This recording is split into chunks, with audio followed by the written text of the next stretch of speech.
Seu hectare está em risco? As terras do produtor tradicional estão em risco? O aumento do valor das terras é muito bom para o produtor porque aumenta seu capital. Por outro lado, traz o capital financeiro para o jogo. Aqui no canal falamos de agro e negócio, como ter mais crédito e menos dívida. Neste vídeo vamos analisar por que a valorização das terras pode colocar o produtor rural em risco. Quer saber mais sobre isso? Fica conosco aqui que você vai ter um panorama muito bom sobre o que está acontecendo no mercado de terras e como isso impacta a vida do produtor e da produtora rural. Vamos lá? Valorização histórica das terras no Brasil. Para contextualizar, foi publicado o Atlas das Terras, do Mercado de Terras no Brasil, 2025, atualizando o valor. Logo mais ali no vídeo, nós vamos dar o link para você poder acessar e conferir, estudar, verificar aí na sua região como isso funciona, quanto vale, quanto não vale. Lembrando que no mercado de verdade, no dia a dia, as terras são ainda mais valiosas do que estão aqui no Atlas. Esse é um valor médio. Você com certeza vai olhar e vai dizer assim, as terras aqui valem mais. E de fato, o mercado faz o mercado, né? Demanda, oferta é o que vai dizer o que vale. E hoje terra está, de fato, muito valorizada.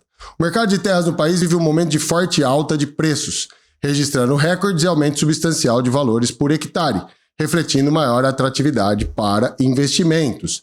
Isso é uma realidade porque a nossa produção agrícola está batendo recordes ano a ano.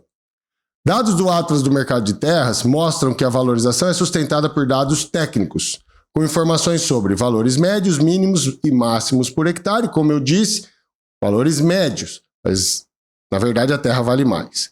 Valor da terra nua e o valor total de imóveis rurais, são essas duas expressões, VTN e VTI, e dados consolidados por mercados regionais de terra. Então, existe uma orientação, uma visão nesse Atlas, mostrando onde estão as áreas mais valorizadas, onde estão as fronteiras agrícolas e para onde isso está indo. Você vai aprender tudo isso nesse vídeo. Não saia do vídeo, fique até o final, até porque temos uma surpresa e temos um bônus, um entregável para você que ficar até o final. Então, fica até o final do vídeo, que além de aprender, você vai ganhar um bônus, tá? Então vamos lá.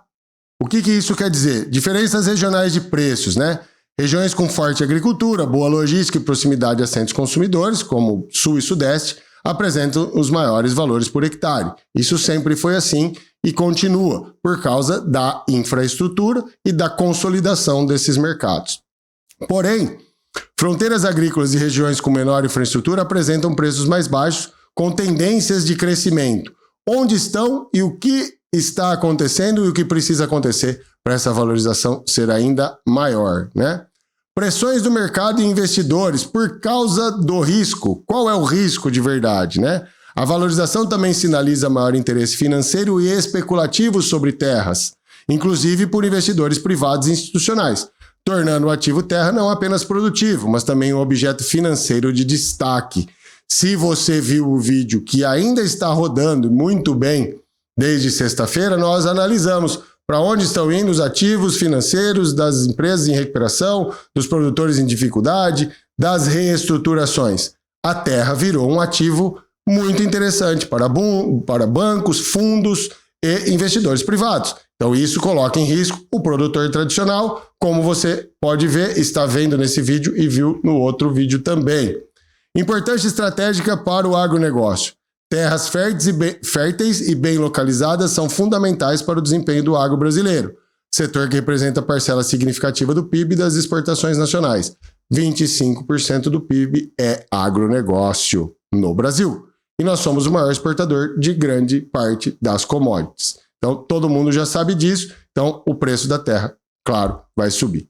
Implicações para políticas públicas e governança fundiária. O uso de dados confiáveis sobre valores de terra, como os do Atlas, é crucial para políticas públicas, planos de desenvolvimento rural, reforma agrária, regularização fundiária e planejamento territorial mais eficaz. Faz com que o Brasil se ordene melhor do ponto de vista fundiário, uma necessidade para o crescimento que já está acontecendo e para o crescimento futuro da produção nacional com conservação ambiental. Tendências e debates associados. A análise deste vídeo destaca a valorização, mas trazemos o tema para um debate mais amplo. Não é só dizer para você que as terras se valorizaram. Isso é algo que está acontecendo já faz algum tempo. Não tínhamos ainda os dados oficiais para comprovação. Mas o que nós queremos dizer é que isso está trazendo concentração fundiária ainda maior, né? Grandes players com mais terras ainda, e o produtor tradicional, pequeno e médio, sendo cada vez mais pressionado, né? Seja pelo juro, seja pelo crédito, pelo clima, pela oscilação do valor de mercado, mas também por esse interesse atual nas terras por grupos, fundos e bancos. Desigualdade no acesso à terra é decorrência disso. Agricultura sustentável, algo que não tem mais como escapar, né, por mercados internacionais e também por pressão regulatória e pela legislação ambiental brasileira, que é extremamente rígida em comparação com outras legislações do mundo afora. Uso produtivo e especulativo da terra, né? Muitas áreas compradas com deságio para serem vendidas e fica um vácuo até que essas áreas sejam reaproveitadas, mas há, de fato, o interesse do capital especulativo sobre imóveis rurais. Governança ambiental e econômica do território. Esses são temas que hoje são amplamente discutidos, né? Qual é a tendência de crescimento, né? No Brasil, com uma visão macro oficial retirada do Atlas, né? O valor médio nacional das terras rurais em 2024 foi de R$ 22.951 por hectare, com alta de 28,36% em relação a 2022. Então, em 2 anos, um aumento praticamente de 30% no valor médio do hectare da terra no Brasil. No recorte do Atlas, citado pela imprensa, terras de pecuária tiveram um aumento de 31,24% e terras de agricultura 12%. Isso reflete muito a alta dos grandes frigoríficos, das grandes corporações que estão exportando e produzindo muita carne para exportar. Então, a pecuária teve, de fato, um aumento muito grande com a expansão da fronteira agrícola Brasil afora. Fronteiras, crescimento mais agressivo, né? Um estudo amplamente replicado pela Scott Consultoria aponta que terras voltadas à agricultura no Brasil subiram aproximadamente 113% de julho de 2019 a julho de 2024, na média. Olha só, antes da pandemia, depois da pandemia, como a terra valorizou, né? Esse tipo de leitura é importante porque pega um ciclo mais longo e inclui terras em região de fronteira, onde a alta foi muito mais intensa, né?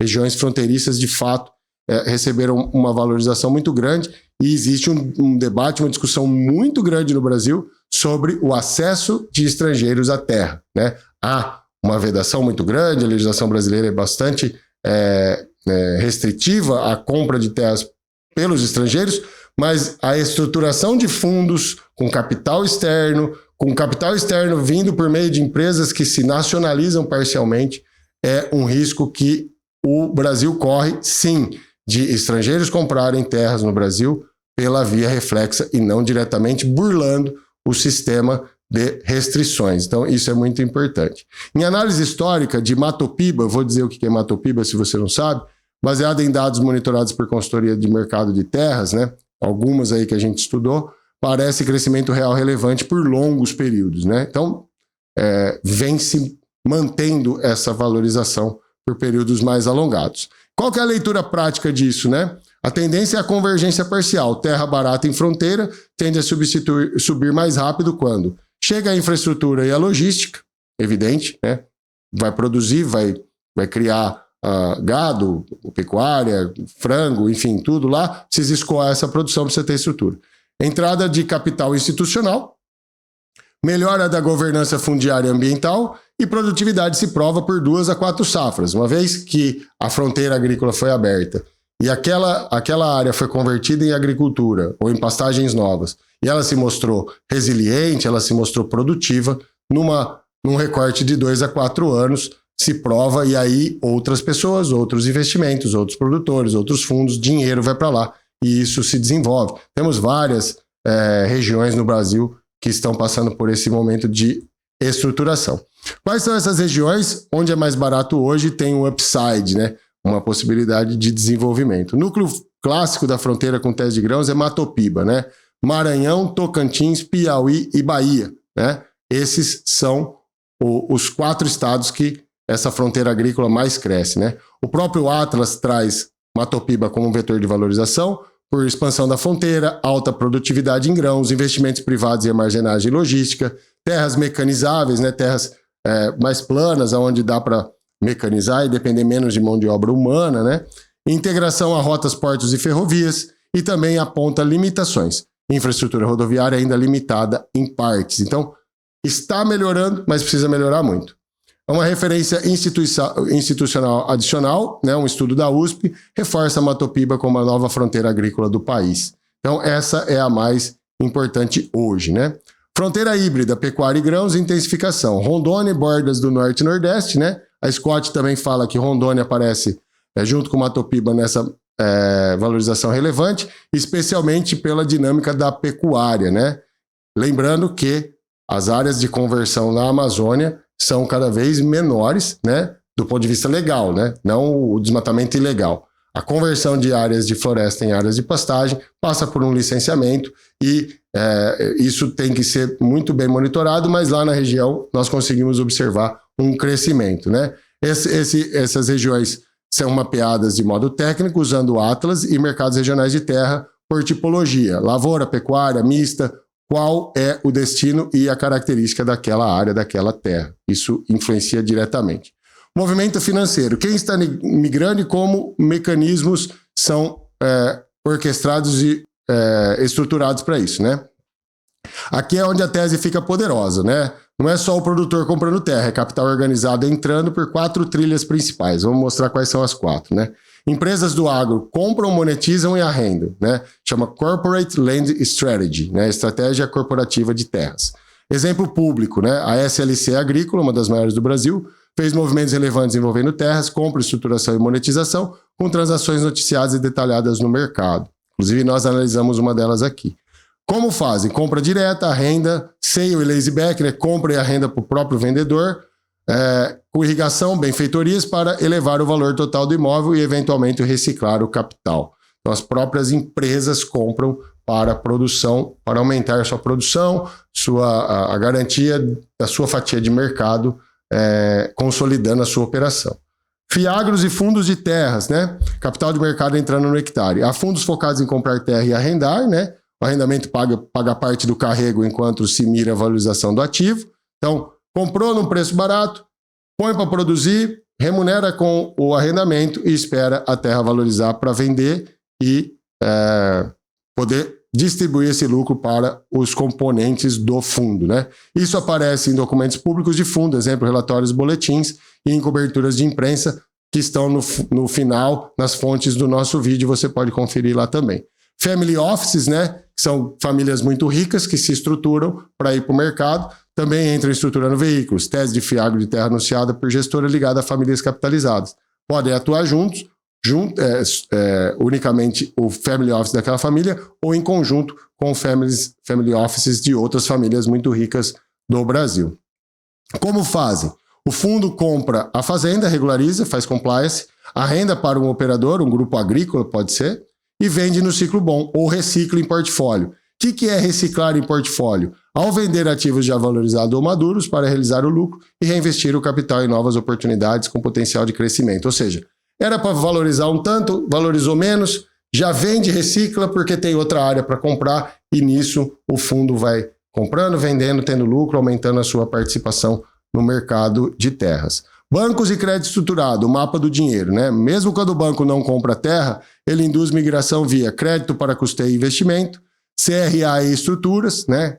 Fiagros e todas essas operações bancárias, exigência de garantias e compliance, o que empurra capital para áreas com documentação mais sólida, e o Atlas destaca que investimento privado em armazenagem logística é motor de valorização, costuma vir acoplado a crédito e estrutura. Então, nas regiões onde há investimento, há crédito, há financiamento, a infra melhora, a valorização acontece e o banco também é parceiro ou o vilão nessa história, vai depender muito de que lado você está, né?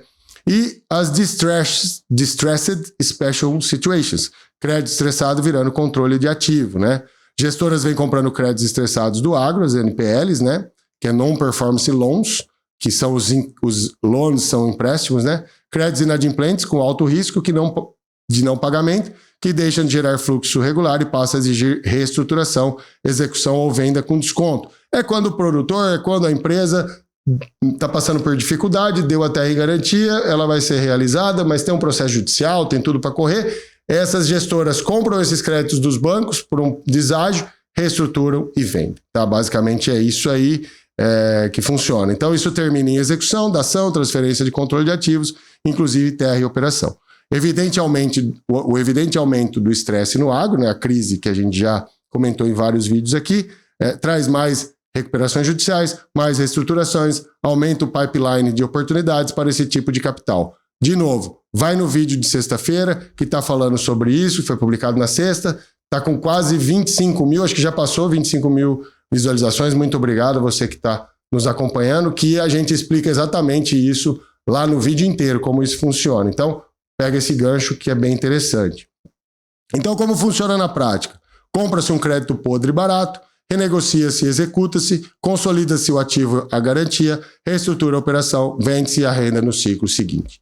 Esse é o efeito da valorização barra reestruturação barra crise do crédito agrícola no Brasil. Então, se você quer ter mais crédito e menos dívida, você está no lugar certo, porque você está aprendendo como funciona isso e pode se preparar para esse agronegócio do presente e do futuro aqui na Rocha Maso. Então veja como a gente interconecta tudo para que você tenha um ecossistema de informações que faça sentido e te ajude a tomar melhores decisões. Correto, Pedro? Perspectiva de crescimento, características produtivas e prazo médio virar realidade. Nem tudo são flores, né? Como você vai ver os percentuais, o que dá para afirmar hoje com o que a gente está vendo, né? O Brasil teve essa valorização média de 28,36%, o ciclo 19-24 foi muito maiores e Matopiba é a bola da vez. Nessa linha, há cenários de base otimista, de acordo com o risco, ancorados nesses históricos que dependem de alguns gatilhos. Quais são esses gatilhos para que isso de fato se destrave e faça o Brasil crescer mesmo?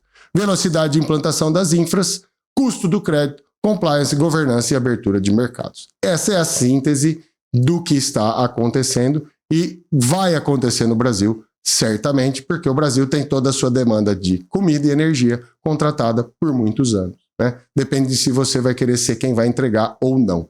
Se ficar aqui com a gente, com certeza, você vai entregar essa terra, essa comida e essa energia para o mundo inteiro. Características e atividades típicas dessas fronteiras. Grãos e algodão, Matopiba é uma das maiores, né, nessa área. Pecuária, intensificação e transição para a agricultura, aparece na leitura macro de terra de valorização, nas terras mais baratas, fora do eixo sul e sudeste tradicional. Você vai ver agora como que isso funciona, né? Prazo médio de concretização. Inferência operacional, que é de fato colocar a operação funcionar, e a prática de projeto. Aqui eu vou explicar bem claramente. Isso é inferência de implantação, não é dado oficial único, tá? Porque varia por logística, chuva, solo, outorga de água, regularização, CAPEX, que é o investimento. Então depende muito do lugar, não é igualzinho, né? De repente dentro do mesmo estado, na mesma região, mas para lá do rio, para cá do rio, isso é em qualquer lugar assim, sempre foi assim, né? Característica de terra, de solo, correção de solo, pastagens degradadas, tudo isso impacta muito o projeto. Então nós temos aqui um típico projeto de migração. Operação de fronteira costuma seguir de 0 a 12 meses, adquire a renda, faz uma diligência fundiária ambiental, desenha o projeto, solo, água, logística e armazenagem. De 1 a 3 safras até 3 anos, abertura, recuperação, correção de solo, primeira escala produtiva, contratação, o local supply chain, cadeira de suprimento local, né?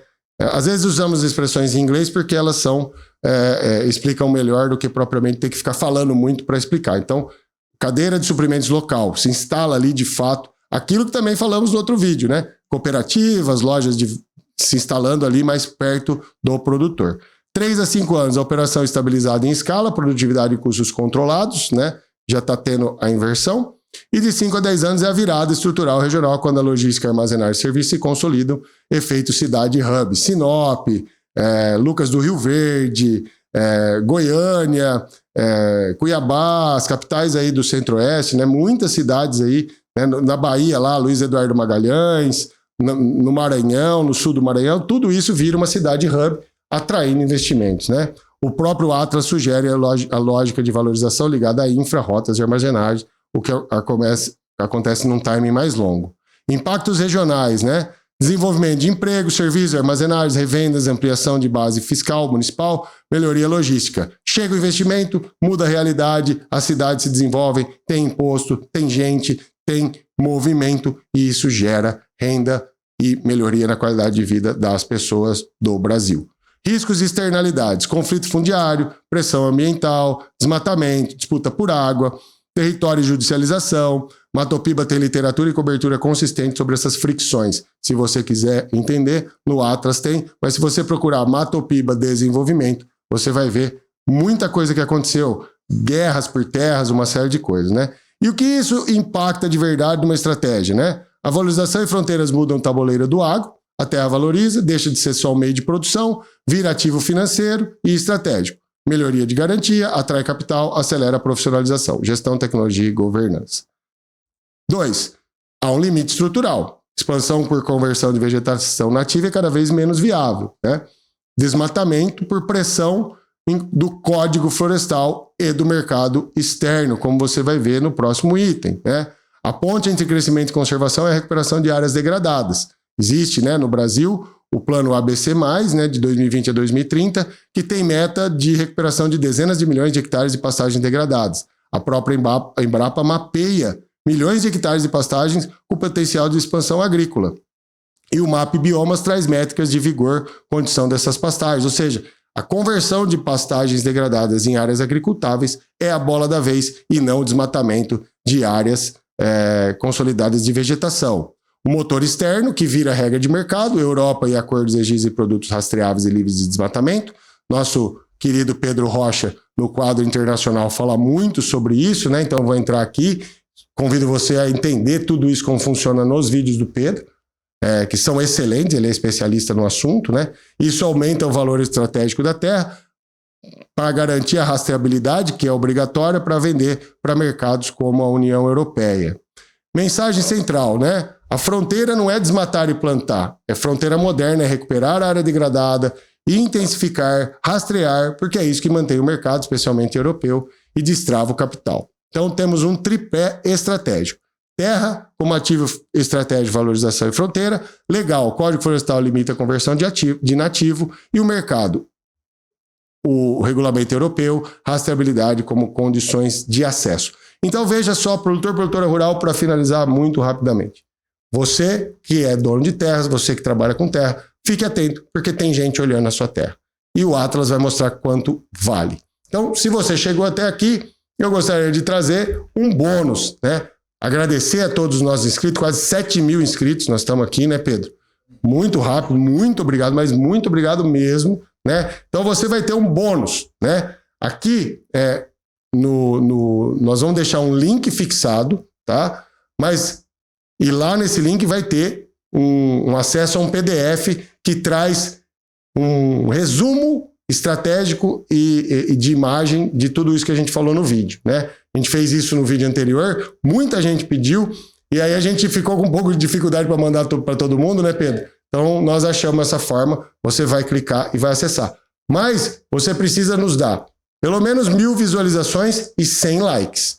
A hora que nós tivermos 1000 visualizações e 100 likes, o Pedro vai estar monitorando, ele já põe lá no comentário e você já tem acesso ao nosso bônus, ao nosso entregável. Porque se você está aqui com a gente, é para você, é por você. Então a gente quer ter um pedacinho de nós com você aí na sua casa. Beleza? Muito obrigado, sempre um prazer. Se inscreva no canal, deixe seu like, ativa o sininho para receber, dá aquela hypada no vídeo que isso nos ajuda muito, né?